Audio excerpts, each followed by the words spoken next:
ஓம் ஸ்ரீமலாய் வித்மிகி கலகஸ்தாய் தீமிகி தன்னோ வாராகி பிரசோதயாத். இன்றைய பதிவில் துலாம் ராசியில் பிறந்த நண்பர்களே, உங்களை பத்தி அல்லது உங்க வாழ்க்கையில் நடக்கக்கூடிய பாசிட்டிவான ஒரு 3 விஷயம், நெகட்டிவான ஒரு 3 விஷயத்தை பத்தி பார்த்துருவோமா? பதிவை ஃபுல்லா பாருங்க. நல்லதே நடக்கும். ஓம் நம சிவாயும். எல்லாம் அல்ல ஸ்ரீ வாராகிமன் திருவடி சரணம். துலாம் ராசியில் பிறந்த நண்பர்களே, துலாம் ராசி ராசிநாதனே சுக்கிர பகவான். ஸோ அதனாலதான் என்னவோ எல்லாரிடமும் அன்பு, பாசம் மற்றும் காதலை அதிகமாக கொடுக்கக்கூடியவர்கள் நீங்கள். உங்களுக்கு பாசிட்டிவான ஒரு விஷயம் 3 விஷயம், நெகட்டிவான ஒரு 3 விஷயம் பார்க்க போறோம். அதுல ஃபர்ஸ்ட் நெகட்டிவான ஒரு 3 விஷயத்தை பத்தி பார்த்துருவோமா? முதல்ல, வெளியில ஒரு பயணம், ஒரு டிராவல் அல்ல சொந்த பந்தங்களோட நண்பர்களோட நீங்க போறீங்கன்னா முதல்ல நீங்க தான் செலவு பண்ணுவீங்க. அந்த செலவழிக்கக்கூடிய விஷயம் கணக்கு பார்க்காமல் அந்த செலவழிக்கிறனாலேயே உங்களுடைய சேமிப்பு கரையும். இது உங்களை பத்தின நெகட்டிவான விஷயம். அதுல கொஞ்சம் சிக்கனத்தை கடைபிடிச்சிட்டா உங்களுக்கு ரொம்ப ரொம்ப நல்லது. அடுத்து இரண்டாவது, நீங்க விழுந்து விழுந்து வேலை பார்த்து ஒரு விஷயத்தை செஞ்சுக்கிட்டு இருப்பீங்க. அந்த வேலை பார்த்துக்குள்ள அந்த பெயர் புகழை, கிரெடிட்டை மற்றவங்களுக்கு விட்டு கொடுத்துருவீங்க.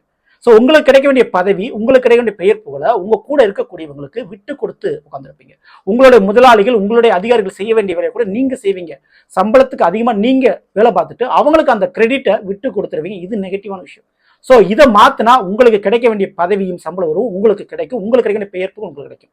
ஸோ இதை ஃபாலோ பண்ணிச்சிங்க. மூன்றாவது விஷயம், வெளிநாடு, மாமியார் வீடு, விவாகம், அதாவது திருமண வாழ்க்கை. இந்த 3ல எதுலையாவது ஒண்ணுல ஏமாறுறதுக்கு வாய்ப்பு அதிகம்.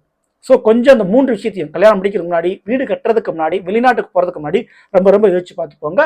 அதுல செலவுகளோ அல்லது விரயங்களோ ஏமாறதுக்கு வாய்ப்பு அதிகம். அடுத்து பாசிட்டிவான ஒரு 3 விஷயத்தை பத்தி பார்த்துருவோமா? முதல் விஷயம், இந்த துலா ராசிக்காரர்களுக்கு நிச்சயமா வேலை வாய்ப்பு சூப்பரா இருக்கும். தொழிலை விட வேலை நிரந்தரமா இருக்கும். அது கவர்மெண்ட் வேலைக்குண்டான வாய்ப்பு ரொம்ப ரொம்ப அதிகம்.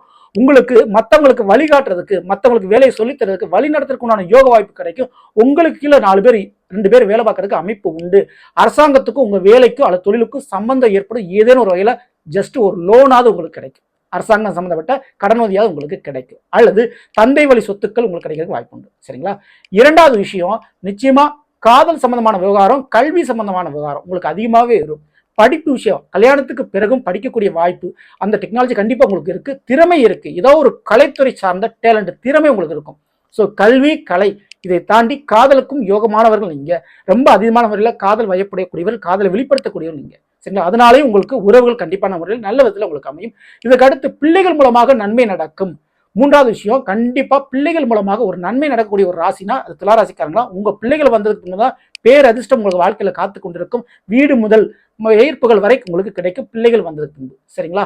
ஸோ இது தவிர வளர்ங்க. மிக முக்கியமா அந்த துலா ராசிக்காரங்க குலதெய்வ வழிபாடு, இஷ்ட தெய்வ வழிபாடு, குறிப்பிட்ட கருப்பசாமி, முனீஸ்வரர் அல்லது காவல் தெய்வங்களை வணங்கும் போது பெரிதளவு நன்மை நடக்கும். சரிங்களா? இந்த பதிவு பிடிச்சிருந்த லைக்குங்க, மற்றும் ஷேர் பண்ணுங்க. இது போல அடுத்த ராசிக்குண்டான பலங்கள் தெரிஞ்சுங்கன்னா மறக்காம சேனலை ஃபாலோ பண்ணி வச்சுக்கோங்க. அடுத்த ஒரு சந்திப்போம். நன்றி, வணக்கம்.